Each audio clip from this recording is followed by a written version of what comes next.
ولم يكن له كفوا أحد. اللهم صل على محمد وعلى آل محمد كما صليت على إبراهيم وعلى آل إبراهيم وبارك على محمد وعلى آل محمد كما باركت على إبراهيم وعلى آل إبراهيم في العالمين إنك حميد مجيد. أما بعد. الله أكبر الله أكبر الله أكبر الله أكبر الله أكبر الله أكبر الله أكبر الله أكبر الله أكبر لا إله إلا الله الله أكبر الله أكبر ولله الحمد. ആദരണീയരായ സത്യവിശ്വാസികളെ, സത്യവിശ്വാസികളെ, കരുണാവാരിധിയായ അള്ളാഹുവിൻ്റെ വിധിവിലക്കുകൾ ജീവിതത്തിലുടനീളം പാലിക്കണമെന്നും ആ വിഷയത്തിൽ തഖ്വ കൈമുതലാക്കണമെന്നും ആദ്യമായി എന്നോടും ശേഷം നിങ്ങളോടും വസിയത്ത് ചെയ്യുകയാണ്, ഗൗരവത്തിൽ ഉണർത്തുകയാണ്.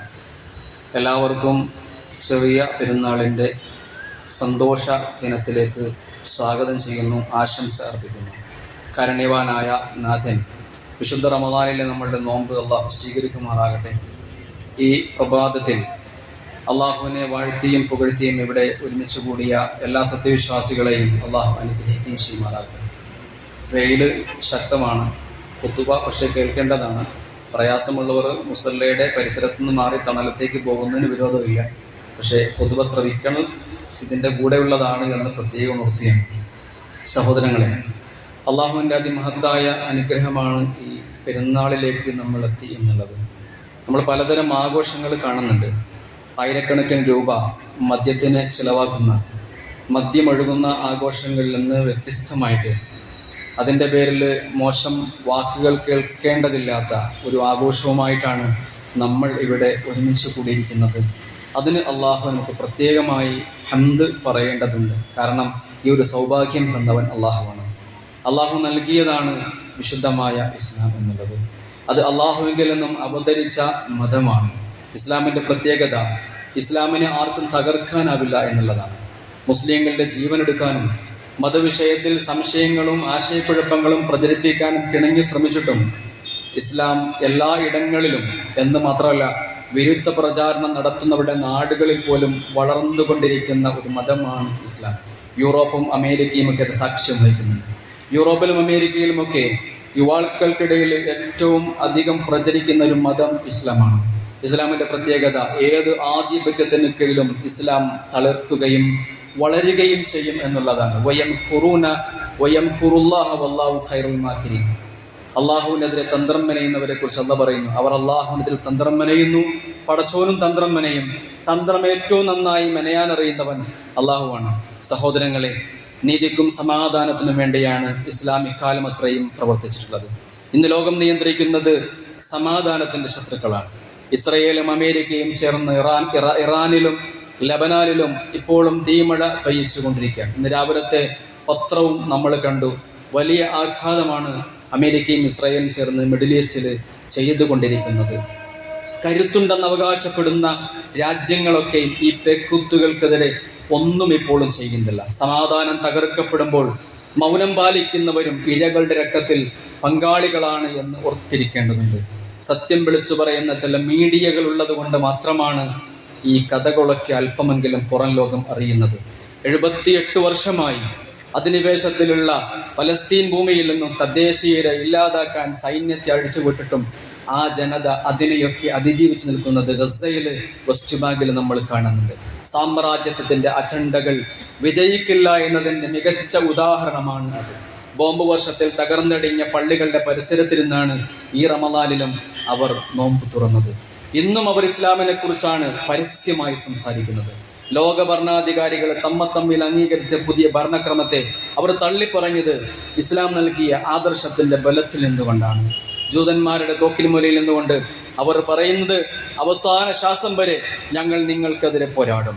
ഇറാനിലുള്ള ആളുകളെയും നയിക്കുന്നത് ഈ വിശ്വാസത്തിന്റെ ഒരൊറ്റ ബലമാണ് എന്ന് മനസ്സിലാക്കേണ്ടതുണ്ട്. അമേരിക്കയുടെ ഭാഗത്ത് നിന്ന് കേൾക്കുന്നത് ഈ ഉമ്മത്തിനോടുള്ള വിദ്വേഷം മാത്രമല്ല, ലോകത്തോടുള്ള വെല്ലുവിളിയാണ്. ഭരണാധികാരികളെ തടവിലാക്കിയും ഭയപ്പെടുത്തിയും അഭിനവ ഫറവോനായി ട്രംപ് വിഹരിക്കുകയാണ്. എപ്സ്റ്റീൻ ഫയലുകളിലെ ബാലപീഡക ലിസ്റ്റിൽ ഈ പ്രസിഡന്റിന്റെ പേര് നമ്മളുണ്ട് എന്ന് തിരിച്ചറിയുന്നത് എത്ര നാണക്കേടാണ് എന്ന് മനസ്സിലാക്കുക. സഹോദരങ്ങളെ, അള്ളാഹുവിന്റെ കൽപ്പന നടപ്പിലാവുക തന്നെ ചെയ്യും. ലോകമൊരു പുതുലോകക്രമത്തിലേക്ക് വരും, കാലുഷ്യങ്ങളില്ലാത്ത, കണ്ണീരില്ലാത്ത ലോകം. അതിനാണ് മുഹമ്മദ് പ്രവാചകൻ ലോകത്ത് വന്നത്. ഹുവല്ലദീ അർസല റസൂലഹു ബിൽ ഹുദാ വദീനിൽ ഹഖ് ലിയുദ്ഹിറഹു അലദ്ദീനി കുല്ലിഹി വലൗ കരിഹൽ മുശ്രികൂൻ. ആർക്കൊക്കെ അത് ഇഷ്ടമില്ല എങ്കിലും പടച്ചതമ്പുരാൻ ഈ പ്രവാചകനിലൂടെ ലോകത്ത് സന്മാർഗം കൊണ്ടുവരും. ഈ സത്യമതത്തെ അള്ളാഹു ഇവിടെ ഉറപ്പിച്ചു നിർത്തും. മുസ്ലിങ്ങൾ ലോകം ഭരിക്കാൻ പോകുന്നു എന്നത് ജൂതന്മാരെ ഭയപ്പെടുത്തുന്നുണ്ട്. ഇസ്ലാമിക ഭരണം സംഭവിച്ചേക്കുമോ എന്നത് നമ്മുടെ നാട്ടിലും ഭീതി പരത്തുന്നുണ്ട്. മുസ്ലിങ്ങളോടും സഹോദര സമുദായാംഗങ്ങളോടും രണ്ട് കാര്യം പറയാനുണ്ട്. ഒന്നാമതായി സഹോദര സമുദായങ്ങളോടാണ്, ഇവിടെ ആരും ഇസ്ലാമിക് വിപ്ലവത്തിന് പദ്ധതിയിടുന്നില്ല. അങ്ങനെ വിപ്ലവത്തിലൂടെ ഭരണം സ്ഥാപിക്കാൻ ഇസ്ലാം അനുവദിക്കുന്നുമില്ല. അള്ളാഹുവിന് ലക്ഷ്യമുണ്ട്, ഒരു വിധി പടച്ചതമ്പുരാൻ തീരുമാനിച്ചിട്ടുണ്ട്. അതിന്റെ അടിസ്ഥാനത്തിൽ ഓരോ ജനതയ്ക്കും അള്ളാഹു ഒരു കാലാവധി നിശ്ചയിച്ചിട്ടുണ്ട്. വലികുല്ലി ഉമ്മത്തിൻ അജൽ ഫഇദാ ജാ അജലുഹും ലാ യസ്തഖിറൂന സഅതൻ വലാ യസ്തഖ്ദിമൂൻ. മനുഷ്യരുടെ ആയുസ്സിനെ കുറിച്ച് അള്ളാഹ് പറഞ്ഞതുപോലെ ജനതകളുടെ ആയുസ്സിനെ കുറിച്ച് അള്ളാഹ് പറയുന്നു, ഓരോ ഉമ്മത്തിനും ഒരു കാലാവധിയുണ്ട്. ആ കാലാവധി അത് കവച്ചു വെക്കുകയില്ല. അതിനു മുന്നേ ആ ജനത തീരുകയുമില്ല. ലോകം ഭരിക്കുന്ന ആളുകളിൽ നല്ലവരുണ്ടാവാം, ചീത്തയാൾക്കാരുണ്ടാവാം, സ്വേച്ഛാധിപതികളുണ്ടാവാം. ഇവരാരും നീതിക്കായി ശ്രമിക്കാതിരിക്കുകയാണെങ്കിൽ തീർച്ചയായും അള്ളാഹു ആ വിഷയത്തിൽ ഇടപെടും. അതിനാൽ സഹോദരങ്ങളോട്, മുസ്ലിം സഹോദരങ്ങളോട് പറയാനുള്ളത്, സ്വന്തം ജീവിതത്തിലൂടെയും മികച്ച കുടുംബ സംസ്ഥാപനത്തിലൂടെയും ഈ ദൗത്യത്തിൽ നമ്മൾ പങ്കാളികളാവണം. ജനങ്ങൾ വഴിപിഴക്കുമ്പോൾ നന്മ ചെയ്യുന്ന അപരിചിതരായി, ഉറബ ആയി നാം മാറണം. റസൂലുള്ളാഹി സ്വല്ലല്ലാഹു അലൈഹി വസല്ലം പറഞ്ഞതുപോലെ, റസൂൽ ഒരിക്കൽ പറയുന്നുണ്ട്, ബദഅൽ ഇസ്ലാമു ഗരീബ സുമ്മ യഊദു ഗരീബൻ കമാ ബദാ. ഇസ്ലാം ആരാരും അറിയില്ലാത്തൊരു കാലത്താണ് ഉണ്ടായത്. ഇനി ഇസ്ലാം അങ്ങനെ ഒരു കാലത്തിലേക്ക് തിരിച്ചു പോകും. ഫതൂബാലിൽ ഖുറബാ. അന്ന് അപരിചിതരായ കുറെ ആളുകളുണ്ട്, അവർക്കായിരിക്കും സകല മംഗളം. പ്രവാചകനോട് അനുയായികൾ ചോദിച്ചു, റസൂലെ, ആരാണ് ഈ അപരിചിതരായ ആളുകൾ എന്നുള്ളത്? റസൂല് പറഞ്ഞു, അല്ലദീന യുസ്ലിഹൂന ഇദാ ഫസദൻ നാസ്. ആളുകൾ നാശത്തിലേക്ക് പോകുമ്പോൾ അവരെ സംസ്കരിക്കാൻ ഇറങ്ങിത്തിരിക്കുന്നവരാണ്. ആളുകളുടെ സംസ്കരണത്തിന് വേണ്ടി രംഗത്തേക്ക് ഇറങ്ങുക. അള്ളാഹുവാണ് നിയന്ത്രിക്കുന്നവൻ. അള്ളാഹുവിന്റെ വിധി എല്ലാവരുടെയും വിധികൾക്ക് മുകളിലാണ്. നിരപരാധികളെ വേട്ടയാടുകയും നീതിയെ തടവിലാക്കുകയും ചെയ്യുന്നവരുടെ അന്ത്യം ഭയാനകമായിരിക്കും. അതിക്രമത്തിനിരയായവരുടെ പോരാട്ടം ദൈവഹിത പ്രകാരമാണെന്ന് മനസ്സിലാക്കുക.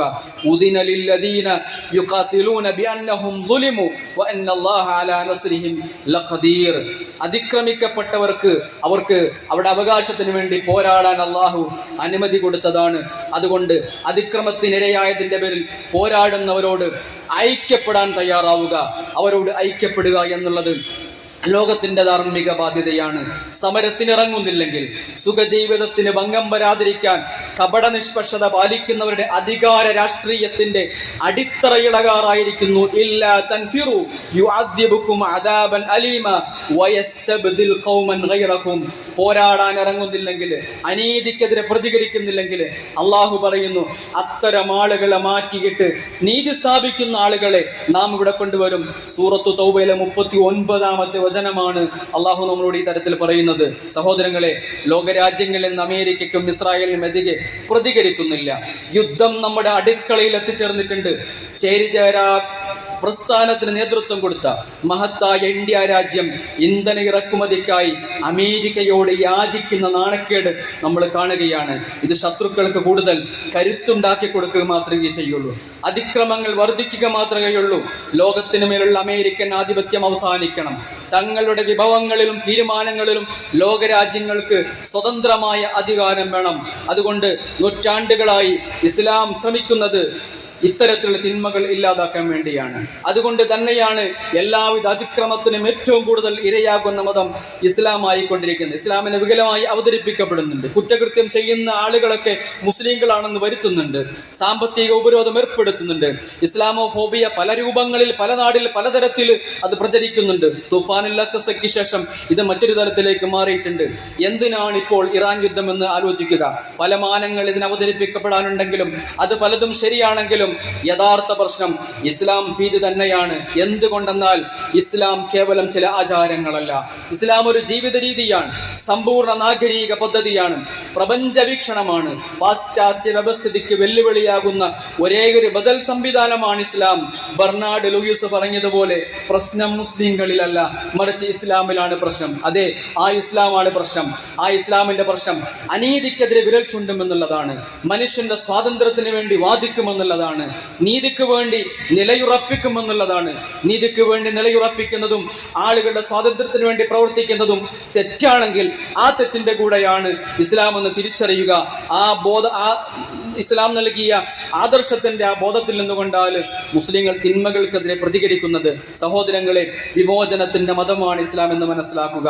അധിനിവേശത്തിനും സ്വേച്ഛാധിപത്യത്തിനുമെതിരെയുള്ള കീഴടങ്ങാത്ത പ്രതിരോധത്തിന്റെ ഹൃദയമാണ് ഇസ്ലാം. അതുകൊണ്ട് തന്നെ നിസ്കാരമോ നോമ്പോ അല്ല ഒരിക്കലും ശത്രുക്കൾ ഭയപ്പെടുന്നത്, മറിച്ച് ഇസ്ലാം മുന്നോട്ട് വയ്ക്കുന്ന നീതിയാണ്, സ്വാതന്ത്ര്യമാണ്, ഐക്യമാണ്. സയനിസ്റ്റ് പദ്ധതിയുടെ അസ്തിത്വപരമായ ഭീഷണിക്ക് യഥാർത്ഥ പ്രതിരോധം ഇസ്ലാം മാത്രമാണെന്ന് ഇസ്രയേലിനറിയാം. അതിനെ തകർക്കാനായിട്ടാണ് ഗസയിൽ കടന്നു കയറിയത്. അതിനു വേണ്ടിയിട്ടാണ് അമേരിക്കയെ കൂട്ടുപിടിച്ച് ഇറാനെതിരെ തിരിയുന്നത്. ഇസ്ലാമിനെതിരെ കുതിര കയറുന്ന എല്ലാവരോടും പറയാനുള്ളത്, ദൈവത്തെ അല്ലാതെ മറ്റാരെയും ഭയപ്പെടാത്ത, മറ്റൊരു അടിമത്വവും അംഗീകരിക്കാത്ത, വേറൊന്നിനെയും സ്വീകരിക്കാത്ത മനുഷ്യരുടെ ആദർശത്തിന്റെ മതമാണ് ഇസ്ലാം. അവൻ ഭരണാധികാരികളെ അതുകൊണ്ട് ചോദ്യം ചെയ്യും, നീതിക്ക് വേണ്ടി നിലകൊള്ളും. ഇത് സകല ഏകാധിപത്യ ഭരണകൂടങ്ങളെയും പിഴുതെറിയും. സഹോദരങ്ങളെ, ഒരുമിച്ച് നിൽക്കുക. ഉമ്മത്തിന്റെ ഐക്യമാണ് ഏറ്റവും വലിയ ശക്തിയും ഏറ്റവും വലിയ സൈന്യവും. അതുകൊണ്ടാണ് ഉമ്മത്തിനെ ഭിന്നിപ്പിക്കാൻ ശത്രു തന്ത്രപരമായി മിഡിൽ ഈസ്റ്റിൽ കളിച്ചുകൊണ്ടിരിക്കുന്നത്. അതുകൊണ്ട് ഈ യുദ്ധത്തെ നേരിട്ടേ മതിയാവൂ. ഈ യുദ്ധം കേവലം മുസ്ലിങ്ങൾക്കെതിരെയുള്ള യുദ്ധമല്ല, മുസ്ലിം രാജ്യങ്ങൾക്കെതിരെയുള്ള യുദ്ധമല്ല. ഇതൊരു തരത്തിൽ പറഞ്ഞാൽ സാമ്പത്തിക യുദ്ധമാണ്, പെട്രോ ഡോളറിന്റെ യുദ്ധമാണ്, ലോകം നിയന്ത്രിക്കാനുള്ള യുദ്ധമാണ്. നമ്മൾ തിരിച്ചറിയുന്നില്ലെങ്കിൽ അപകടം മുസ്ലിങ്ങൾക്ക് മാത്രമല്ല, മുസ്ലിം രാജ്യങ്ങൾക്ക് മാത്രമല്ല. പെട്രോളിന്റെ വില കുതിച്ചുയരും നമ്മൾ കാണുന്നുണ്ട്. ലോകം പ്രശ്നത്തിലേക്ക് പോവുകയാണ്. ഇതിനെതിരെ പ്രതികരിക്കേണ്ടുന്ന ബാധ്യത നമുക്കുണ്ട്. ആവുന്ന തരത്തിൽ സോഷ്യൽ മീഡിയയിൽ മറ്റു തരത്തിൽ വിദ്വേഷം പ്രചരിപ്പിക്കുന്ന ആളുകളുടെ റീലുകൾ കാണാതിരിക്കുക. നിങ്ങൾ കാണുന്ന ഓരോ കാഴ്ച പോലും അവർക്ക് റീച്ച് ഉണ്ടാക്കി കൊടുക്കുന്നതാണ് എന്ന് മനസ്സിലാക്കുക. സകല തിന്മകളോടും എതിര് പറഞ്ഞുകൊണ്ട്, എല്ലാത്തിനെയും എതിർത്തുകൊണ്ട് നമ്മൾ നമ്മുടേതായ സ്വാതന്ത്ര്യത്തിൽ മുമ്പോട്ട് പോവുക. അല്ലാഹു സുബ്ഹാനഹു വ തആല നമുക്കതിന് തൗഫീഖ് നൽകി അനുഗ്രഹിക്കുമാറാകട്ടെ. അല്ലാഹു അക്ബർ, അല്ലാഹു അക്ബർ, അല്ലാഹു അക്ബർ. لا إله إلا الله الله أكبر الله أكبر ولله الحمد. സഹോദരങ്ങളെ, അള്ളാഹു നമുക്ക് നൽകിയത് വലിയൊരു അനുഗ്രഹമായിരുന്നു വിശുദ്ധ റമളാൻ എന്നുള്ളത്. കാരുണ്യത്തിന്റെ മാസമായിരുന്നു റമളാൻ. പാപങ്ങൾ പൊറുപ്പിക്കാനുള്ള സംഗതികൾ അള്ളാഹു ഈ മാസത്തിൽ നമുക്ക് തന്നിട്ടുണ്ടായിരുന്നു. നമ്മുടെ പാപങ്ങൾ പൊറുത്തിട്ടുണ്ടോ എന്ന് ആലോചിക്കുക. റമളാനിൽ ആർജിച്ചെടുത്ത നന്മകൾ ഇനി വലിച്ചെറിയാതിരിക്കുക. എത്രത്തോളം നന്മകൾ നമുക്ക് റമളാനിൽ ചെയ്യാൻ കഴിഞ്ഞിട്ടുണ്ടോ അത്തരം നന്മകളുമായി ഇനിയും ജീവിതത്തിൽ മുമ്പോട്ട് കൊണ്ടുപോവുക. അള്ളാഹുവിനോട് അടുക്കുക. നമ്മുടെ സ്വന്തത്തെ നമ്മൾ ഇനിയും സംസ്കരിച്ചെടുക്കുക. നന്മകളിലേക്ക് കൂടുതലായി ഇറങ്ങിച്ചെല്ലുക. കാരുണ്യവാനായ നാഥൻ നമ്മുടെ എല്ലാ നന്മകളും സ്വീകരിക്കുമാറാകട്ടെ. ലോകത്തിന് ശാന്തിക്ക് വേണ്ടി പ്രാർത്ഥിക്കുകയും ശാന്തിക്ക് വേണ്ടി പ്രവർത്തിക്കുകയും ചെയ്യുക. വിദ്വേഷം പ്രചരിപ്പിക്കുന്നവരല്ല നമ്മൾ. മഹത്തായ ഒരു മതത്തിന്റെ വക്താക്കൾ എന്നതുപോലെ ഒരു മഹത്തായ ആദർശത്തിന്റെയും സ്വഭാവത്തിന്റെയും വക്താക്കളാണ് മുസ്ലിങ്ങളായ നമ്മളെന്ന് തിരിച്ചറിയുക. ഇത് ലോകത്തിന് കാണിച്ചു കൊടുക്കേണ്ടതുണ്ട്. വിദ്വേഷ പ്രചാരം സമ്പൂർണ്ണമായി മാറ്റി നിർത്തുക. നീതിക്കൊപ്പം നിൽക്കുക, പീഡിതർക്കൊപ്പം നിൽക്കുക, പീഡിതർക്ക് വേണ്ടി ശബ്ദമുയർത്തുക. അല്ലാഹു സുബ്ഹാനഹു വ തആല നന്മകൾക്കൊപ്പം നിലയുറപ്പിക്കാനുള്ള തൗഫീഖ് നമുക്ക് നൽകി അനുഗ്രഹിക്കുമാറാകട്ടെ. അല്ലാഹുവേ, നിനക്ക് വേണ്ടി വിശുദ്ധമായ റമളാനിൽ ഞങ്ങൾ പകൽ സമയത്ത് നോമ്പെടുത്തിട്ടുണ്ട്. രാത്രി ഞങ്ങൾ നിനക്ക് വേണ്ടി ഞങ്ങൾ നിസ്കരിച്ചിട്ടുണ്ട്, ഖുർആൻ പാരായണം ചെയ്തിട്ടുണ്ട്. ദിക്റുകളിൽ കഴിഞ്ഞുകൂടിയിട്ടുണ്ട്. അള്ളാഹുവേ, നീ ഞങ്ങളുടെ എല്ലാ സൽക്കർമ്മങ്ങളും സ്വീകരിക്കണമേ നാഥ. ജീവിതത്തിന്റെ അവസാനം വരെ നന്മയിൽ തന്നെ ഉറച്ചു നിൽക്കാനുള്ള കഴിവ് ഞങ്ങൾക്ക് നൽകണമേ അള്ളാഹുവേ. ഞങ്ങൾ ഈ നിലയിലാക്കാൻ വേണ്ടി കഷ്ടപ്പെട്ട ഞങ്ങളുടെ മാതാപിതാക്കളുണ്ട്, ഞങ്ങളുടെ മുൻഗാമികളുണ്ട്. അള്ളാഹുവേ, നീ എല്ലാവരുടെയും പാപങ്ങൾ പുറത്തു കൊടുക്കണമേ അള്ളാഹുവേ. ആരൊക്കെ അതിൽ നിന്ന് മരണപ്പെട്ടു പോയിട്ടുണ്ടോ അവർക്കൊക്കെ അവരുടെ ഖബറുകൾ അള്ളാഹുവേ നീ സ്വർഗ്ഗപൂങ്കാവനമാക്കി കൊടുക്കണേ അള്ളാഹുവേ. പടച്ച തമ്പുരാനെ, ഞങ്ങളുടെ മക്കളുണ്ട്, ഭാവിയിലേക്ക് ഈ പ്രസ്ഥാനത്തെ ഇസ്ലാമിനെ മുമ്പോട്ട് കൊണ്ടുപോകേണ്ടത് അവരാണ്. യഥാർത്ഥ ഇസ്ലാമിന്റെ വക്താക്കളായി ജീവിക്കാൻ അള്ളാഹുവേ നീ അവർക്ക് തൗഫീഖ് നൽകി അനുഗ്രഹിക്കണമേ അല്ലാഹുവേ. പടച്ചവനെ, ഞങ്ങളുടെ കൂട്ടത്തിൽ ഉദ്യോഗസ്ഥരുണ്ട്, തൊഴിലാളികളുണ്ട്, കച്ചവടക്കാരുണ്ട്. എല്ലാവരും അവരവരുടെ ജീവിതത്തിന് വേണ്ടി കഷ്ടപ്പെടുന്നവരാണ്. നാഥ, അവരുടെയൊക്കെ സമ്പാദ്യങ്ങൾ നീ ബർക്കത്ത് ചെയ്യണമേ അല്ലാഹുവേ. ഞങ്ങളുടെ വിദ്യാർത്ഥികൾക്ക് നല്ല നിലക്ക് പഠിക്കാനും ഈ സമുദായത്തിനും സമൂഹത്തിനും ഉപകാരപ്പെടുന്ന നിലക്ക് അവരുടെ വിദ്യയെ പ്രയോജനപ്പെടുത്താനും അല്ലാഹുവേ നീ അവർക്ക് കഴിവ് കൊടുക്കണമേ അല്ലാഹുവേ. പടച്ച തമ്പുരാനെ, ഞങ്ങളുടെ നാട് ശാന്തിയുടെ സമാധാനത്തിന്റെ നാടാക്കണമേ അല്ലാഹുവേ. വിദേശ പ്രചാരകരുടെ മുനയെടുക്കണേ അല്ലാഹുവേ. ഏതൊക്കെ ആളുകൾ തിന്മയ്ക്ക് വേണ്ടി പ്രവർത്തിക്കുന്നുണ്ടോ അവരെയൊക്കെ നന്മയുടെ പ്രവർത്തകരാക്കി കൊടുക്കണമേ അല്ലാഹുവേ. ലോകത്ത് അങ്ങനെ ചില മാതൃകകൾ ഉണ്ടായിരുന്നല്ലോ നാഥ. പടച്ച തമ്പുരാനെ, ഞങ്ങൾ നിന്നോട് ഞങ്ങൾ യാചിക്കുകയാണ്, നിന്നോട് ഞങ്ങൾ കേളുകയാണ്. കാരുണ്യവാനായ അല്ലാഹുവേ, നീ ഞങ്ങളുടെ പ്രാർത്ഥന കേൾക്കണമേ അല്ലാഹുവേ. ഞങ്ങളുടെ നാട് ശാന്തിയുടെ നാടാക്കണേ അല്ലാഹുവേ, സമാധാനത്തിന്റെ നാടാക്കണേ അല്ലാഹുവേ. اللهم اغفر للمؤمنين والمؤمنات والمسلمين والمسلمات الأحياء منهم والأموات إنك مجيب الدعوات يا قاضي الحاجات. اللهم أعز الإسلام والمسلمين وأذل الشرك والمشركين. اللهم إنا نعوذ بك من فتنة القبر ومن عذاب القبر ومن عذاب النار ونسألك الفردوس الأعلى. ربنا إننا آمنا سمعنا منادي ينادي للإيمان أن آمنوا بربكم فآمنا فاغفر لنا يا أرحم الراحمين ويا أكرم الأكرمين ويا خير الناصرين. ربنا آتنا في الدنيا حسنة وفي الآخرة حسنة وقنا عذاب النار. ربنا تقبل منا إنك أنت السميع العليم وتب علينا إنك أنت التواب الرحيم. وصلى اللهم وسلم على محمد وآله وصحبه أجمعين والحمد لله رب العالمين. وآخر دعوانا الحمد لله رب العالمين. السلام عليكم ورحمة الله وبركاته.